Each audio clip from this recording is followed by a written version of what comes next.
Whoa.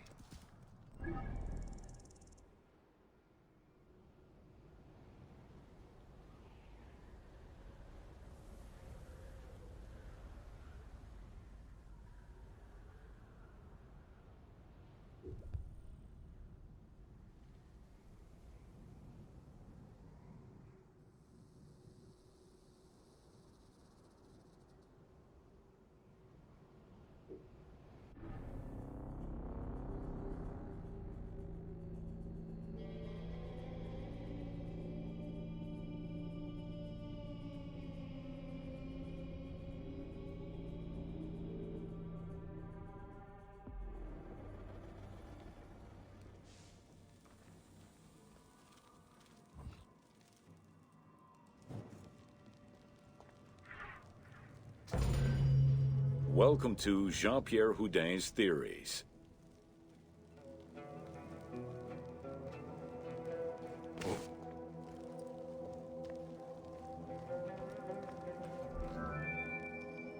The team wanted to provide players with a sense of exploration and discovery, particularly within the Great Pyramid. As such, a decision was made that the internal design of the monument in the game would reflect Jean-Pierre Houdin's theories. While the antechambers of the king's tomb have yet to be discovered, Houdin posits that this is merely due to a unique design, placing the pharaoh's tomb at the center of the pyramid. The entire tour you are about to take was designed along Houdin's hypotheses.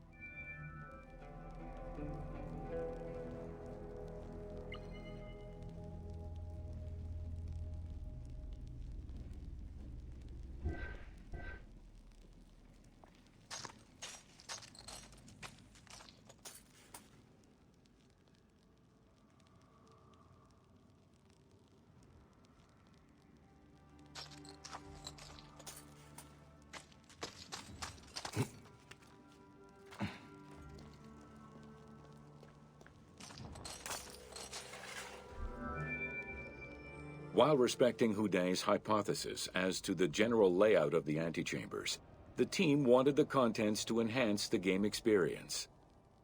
In regular royal tombs, the antechambers were filled with all the material goods needed by the pharaoh in the afterlife.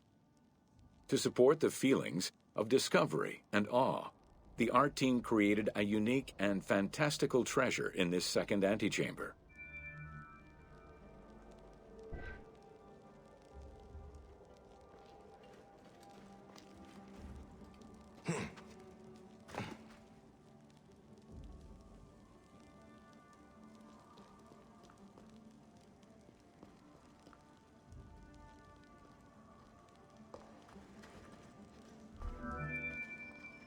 Houdin theorized that the ascending corridor and the Great Gallery were used by the workers to haul hoist the heavy beams above the king's chamber.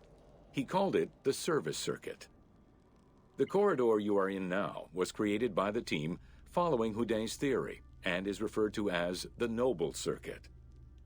It is through this corridor that the wooden sarcophagus containing the pharaoh's mummy would have been transported to its final resting chamber.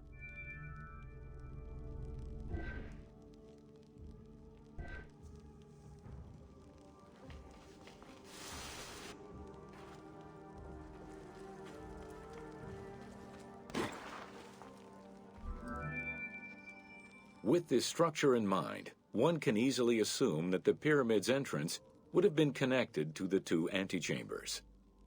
Modern research has revealed that a cavity might be located behind the north face chevrons of the pyramid.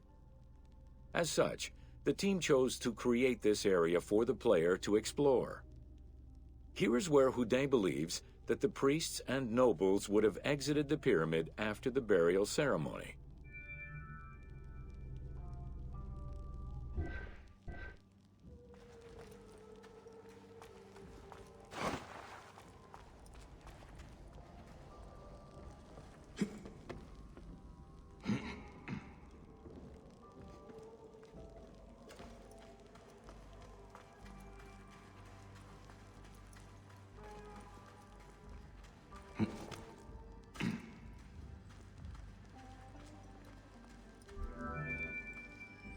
Many theories regarding the construction of the Great Pyramid rely on the usage of external ramps. However, Houdin believes an external ramp would have been too steep for the upper portion of the pyramid. This is why he posits that there were two ramps. An external ramp for about half of the height of the pyramid, which then became an internal ramp for the second half.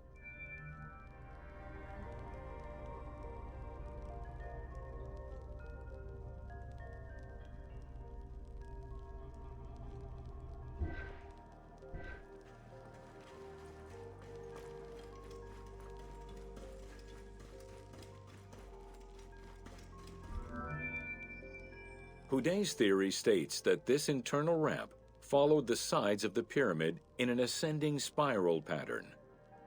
A notch discovered in the edge of the Great Pyramid, known as Bob's Room, seems to support this theory. Located at the corners of each edge of the pyramid, these large rooms would have allowed workers to turn the stone by 90 degrees, allowing them to continue the ascent. The team chose to create rooms such as this one, bringing Houdin's hypothesis to life.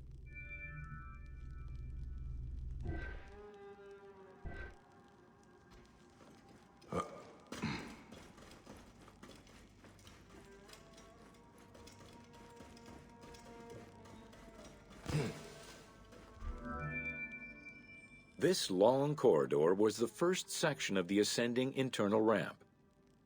Through it, the blocks used to build the Great Pyramid would have been carefully moved upward and then turned at each edge of the pyramid in order to continue their ascent.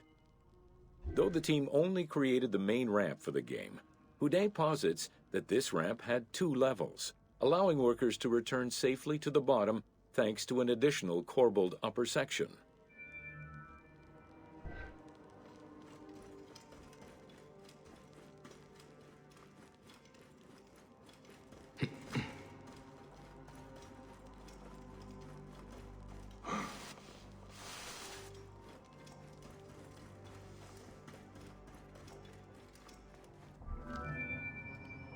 According to Houdin, the start of the inner ramp was located at the base of the southeastern face of the pyramid. This location would have been the junction point of the external and internal ramps. Below us, workers would have built the lower part of the pyramid with the external ramp before eventually switching to the internal ramp for the middle and upper sections of the pyramid. At that time in the process, they could have reused the material of the external ramp to fill the center of the pyramid, hauling the stones in through the internal ramp.